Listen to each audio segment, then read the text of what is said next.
This is part 2. In part 1 I did a lot of the preliminary work to get the outer black plastic intake manifold off.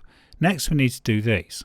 Remove the aluminium intake manifold, remove the base of the air filter housing, unbolt the exhaust manifold cover, unbolt the exhaust manifold and remove wiring and the cylinder head cover.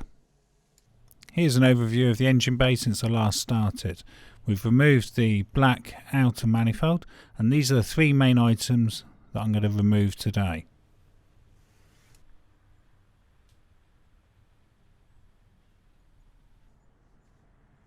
So the first main task is to remove the aluminium intake manifold. This is held on with 5 bolts and 2 nuts and requires a 12mm socket and 12mm spanner. So we need to remove this rubber pipe which is off the air bypass control thermal valve. I'll also pop a bit of black tape on the ends of those so that I know which pipes went back together. I think it's pretty obvious that those 2 pipes went together, but I'll still put the tape on because it does rule out issues later on if you forget. So now going on to the inlet manifolds, I'm just going to use a mirror to check underneath and see what the fixings are. There's 5 bolts and 2 nuts and you need a 12mm socket for these. So what I'm going to do first is just use the 12mm socket and just to break all the nuts and bolts loose, just to see if any of them are going to be a problem. Once I've cracked them all loose, I can relax a bit then because I know I just got to unwind them all.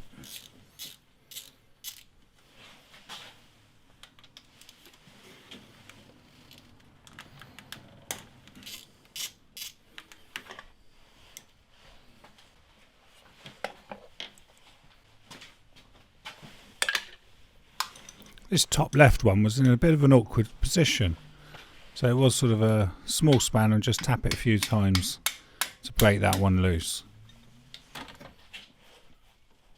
I then went on to removing these 2 metal brackets that I think are there to hold the plastic cover on that covers the inlet manifold. On my vehicle that plastic cover was missing, so they probably serve no purpose now. That plastic cover might have stopped some of the corrosion that I found on those nuts as well.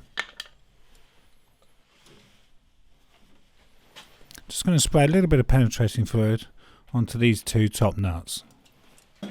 These 2 top nuts needed just a little gentle tap with a light hammer just to break them loose. Like so.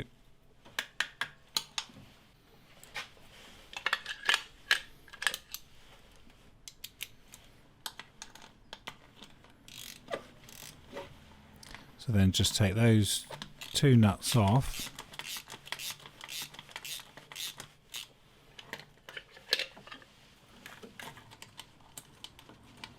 It's quite fiddly.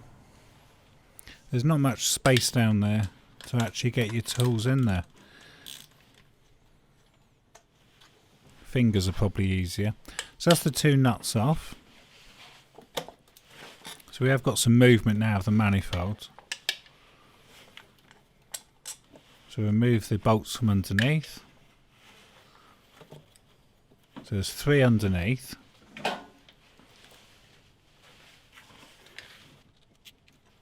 And that's the 3rd one. That one's a bit tight in the corner. You might find your fingers easier to get that one out. Just checking they're the same size. You never know. Just the last bolt on the end now. So the manifold's totally free, though it does catch on the left hand side. Now it was a challenge to get this off because it catches on that left part where the power steering pump is. So I sort of had a go and then thought take a little break. And I put the 2 brackets back on that hold that plastic cover. So all the bolts are together. And then I removed the cooling pipe from the radiator to the engine block.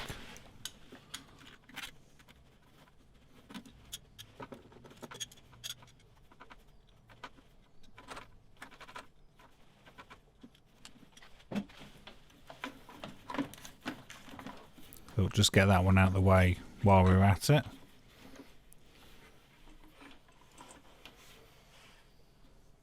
So another go at getting this manifold off. Now it does take quite a while, I found. A lot of fiddling around, but it was possible. I don't know whether the aluminium on my engine was corroded a bit more because the plastic cover wasn't there, which caused me the problem. But after a while it did come off. So there we have it. Watch it as you turn it over because petrol was coming out of mine. Here we go, drip, drip, drip. So you might want to be careful with that. Perhaps cap the end off with a rubber tube or something. So I then put all the bolts back in. Again, so I don't lose them or forget which one goes where. And then we have one coolant pipe that's going down to the thermostat, which needs removing. So that's from the cylinder head to the thermostat.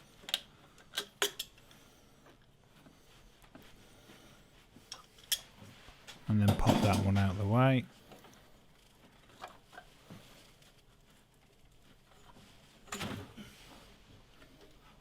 And put the other bolt back in, so I don't lose that.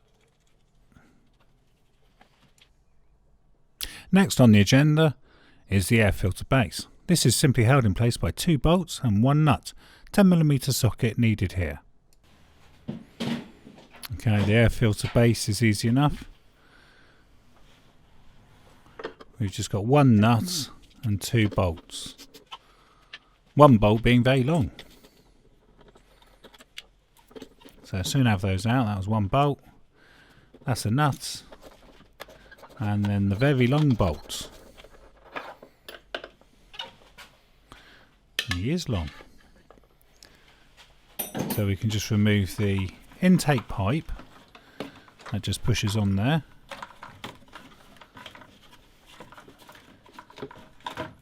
Try and unfeed it around the wiring loom. Out you come.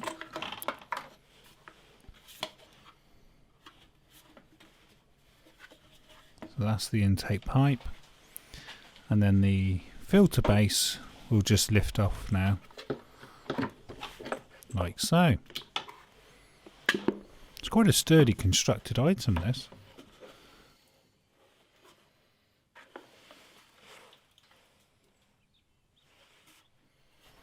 Not sure if I mentioned the nuts and the 2 bolts is 10mm socket.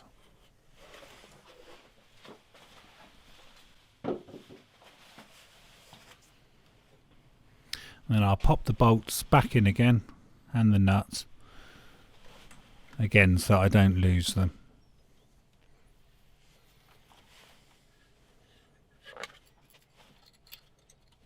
I'll speed that up.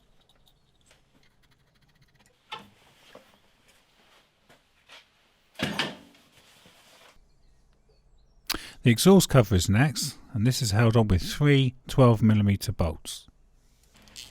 So there's only 3 bolts that hold this cover on.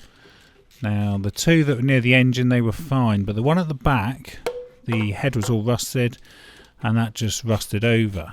So in the end I had to file the head to give me 2 flat sides so I could actually get a spanner on that. So I worked on that earlier. I then copper greased the bolts to make them easier to come out for the video. So that's 3 bolts there.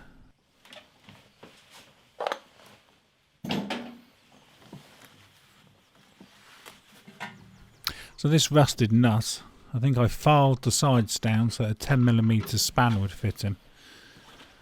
And there he is, all nicely filed up. Right, so the exhaust manifold cover is now free. So we can lift that cover out. It's a nicely made item. Give credit to Honda. I've seen flimsier ones. Now we have the exhaust manifold cover off, we can undo the 3 bolts and 2 nuts securing the manifold to the cylinder head. 14mm socket required here. You might want to do a few back exercises first before doing this, as it's quite a lean over on the CRV to get right to the back of the engine. So it's a 14mm socket, and you've got 3 bolts and 2 nuts to take off. Now I was going to leave the main manifold in place on the actual downpipe, because I'm hoping obviously with the cylinder head we just need to remove the cylinder head, so I can't see any advantage in removing the actual manifold itself and disturbing all the fittings.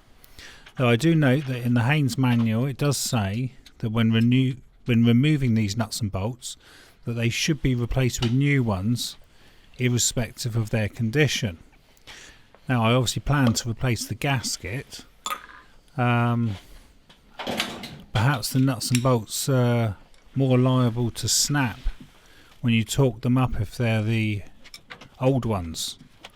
So it might be worth just noting that, whether you want to buy new nuts and bolts before putting the manifold back on.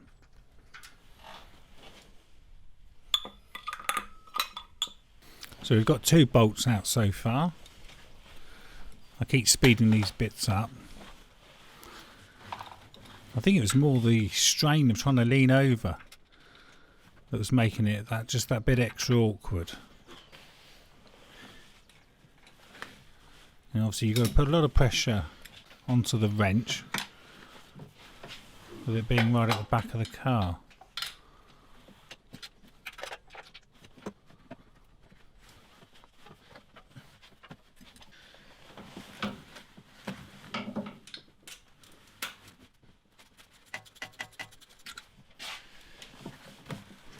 Mind you, I suppose I can't complain. They did actually come out okay. At least I didn't get any seized ones. There's bolt number 3. So we've just got 2 nuts to do now. Using a mirror there just to check the location of all the fittings.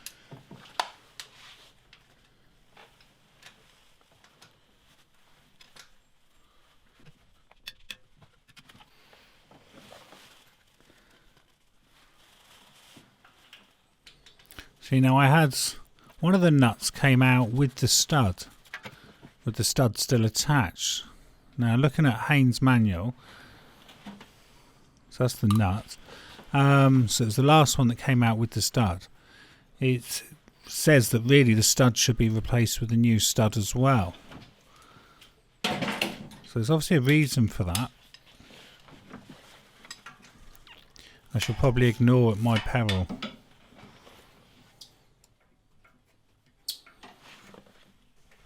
See, and here's the last nut still attached to the stud.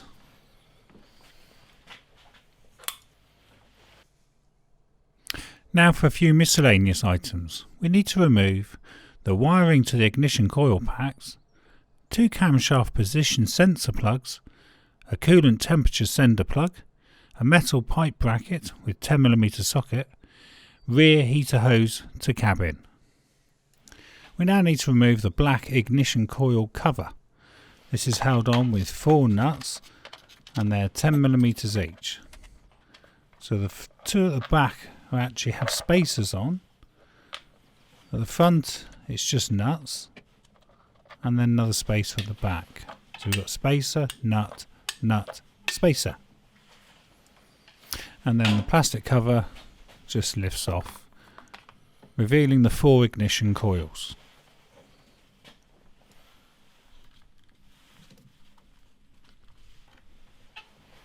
So there we can see the 4 ignition coils, and they're all bolted down using a 10mm bolt. Now note that this one has a standoff, this one is a straight bolt, this one has a standoff, and the last one is a straight bolt. Obviously the standoff ones are to help hold the plastic cover in place. So just make sure you get those in order. And then we just need to disconnect the wiring connectors to the coil packs. So cylinder 1, cylinder 2, cylinder 3 and cylinder 4. And just pop the wiring harness back off the head cover a bit.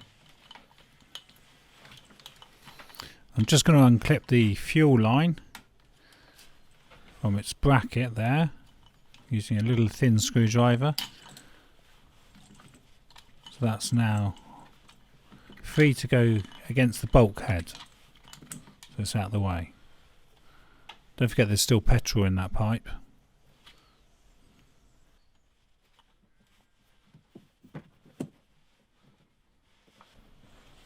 Next we need to remove this metal pipe bracket that's bolted onto the end of the cylinder head. There's 2 bolts there. That requires a 10mm socket.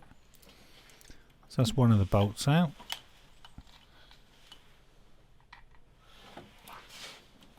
Asking for trouble putting it there. Always wise to put your bolts into one of those magnetic dishes. And then the second bolt is there. So they're quite small ones. And then just tuck the pipework back out of the way onto the bulkheads.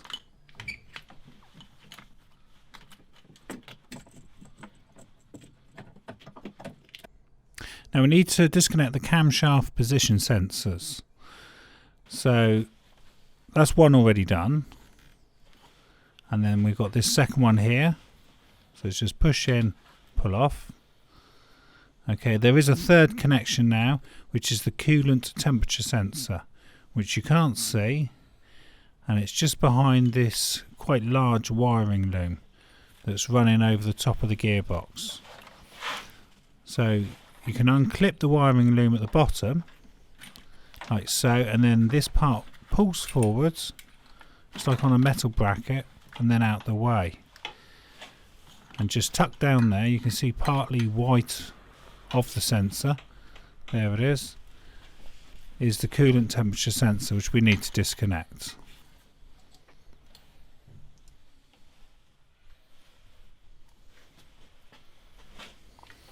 I'm just going to pop those 2 bolts back in from that bracket, because I know that I'm going to end up knocking those off and losing them. So we get those 2 out of the way into safety.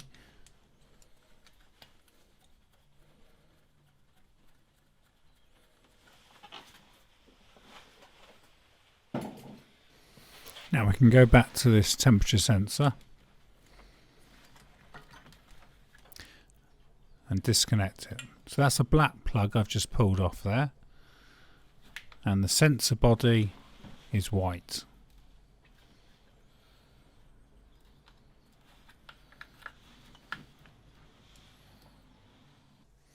Now I'm just going to undo the 10mm bolt that holds this coolant pipe onto the side of the cylinder head.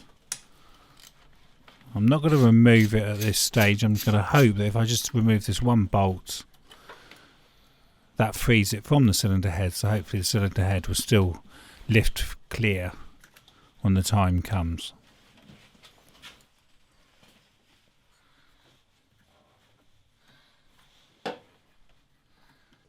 Now there's also a heater hose at the rear of the cylinder head. Obviously goes to the cabin heater. So using a pair of pliers or grips, just remove that hose like so.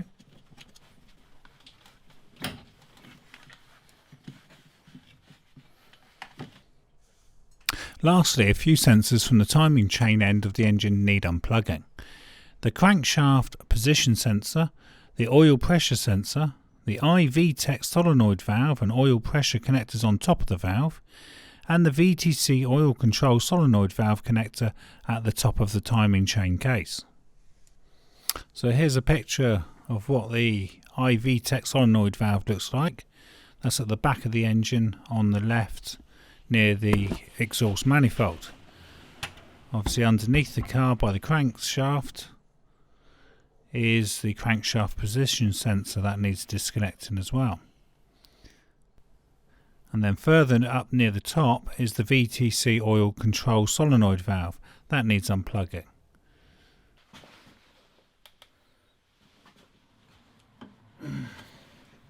It's a bit difficult to actually get the camera down there and show me physically disconnecting these connectors, but in this area, as you can see, is where they are, and hopefully you can use the photos that I've included.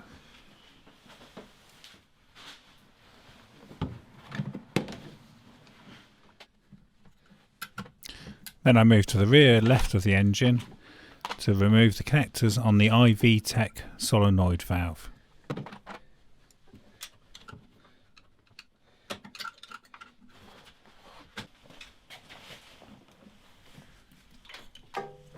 So now we've disconnected all those connections, and looking at the wiring loom there, we can see we had 1, 2, 3, 4, I think there was 5 connections there that had to be disconnected.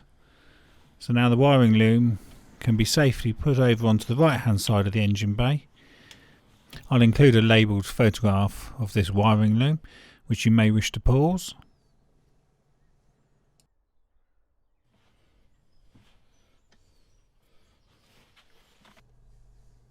Lastly, in this part 2 video is the cylinder head cover. For that we need to lift out the ignition coil packs, remove the spark plugs using a 16mm socket, remove the hose clamp with a 10mm socket, and remove the 6 cap nuts of 10mm. So we just need to lift out the 4 coil packs and put them somewhere safe. We already unbolted them earlier, so it is just a case of lift them out.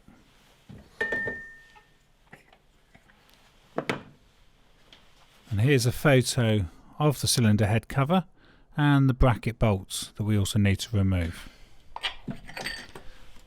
So when I remove spark plugs, I'm in the sort of practice of undoing them by 360 degrees or 1 turn, and any dirt or grit that's in the tube I then blow out with compressed air.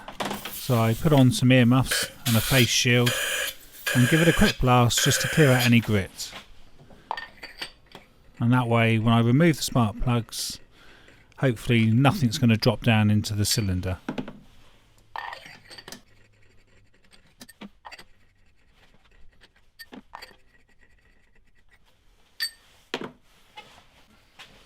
So there is a bracket here that's attached to the cylinder head cover with a 10mm bolt, and that bracket holds the power steering pipe. So we need to just undo that and get that one out of the way. I'll pop the bolt back in. Again, I don't want to lose that. So then we just need to remove the 6 cap nuts that are holding the cylinder head cover down. That's using a 10mm socket. And there is little rubber washers underneath these. Well, it's actually a cap nut, then a metal washer, then a rubber washer. So you might need to prise the rubber washer off with something, trying not to damage the cylinder head cover.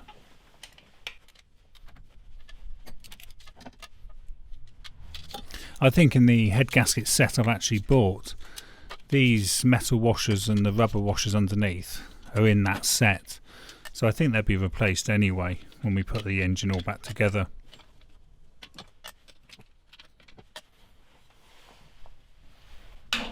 And don't forget the dipstick, that's still been sat there quietly. And give the cylinder head cover a light tap with a mallet just to break it loose, and then carefully lift it up and away. It's a bit harder at the timing chain end, it's a bit higher and you have got that pipe in the way, but a little bit of manoeuvring and off she comes. Again, a nice sturdy piece of metal work that. In part 3 I will need to remove the 19mm crankshaft pulley bolt, and this can be a bit of a nightmare, as you'll see. There are a lot of videos on the internet of people struggling with this bolt. It took me 24 hours and left me rather frustrated. So you may need the use of some 3/4 inch tooling or possibly a torque multiplier. Here's a photo and insight into this bolt. It's only 19mm.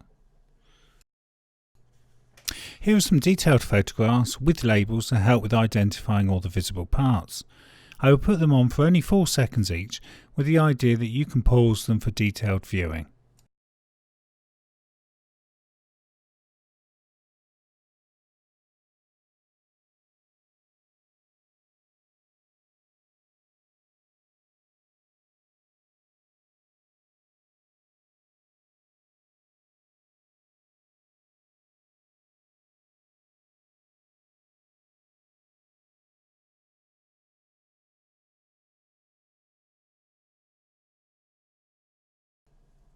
Thank you for watching, and please see part 3 in this series.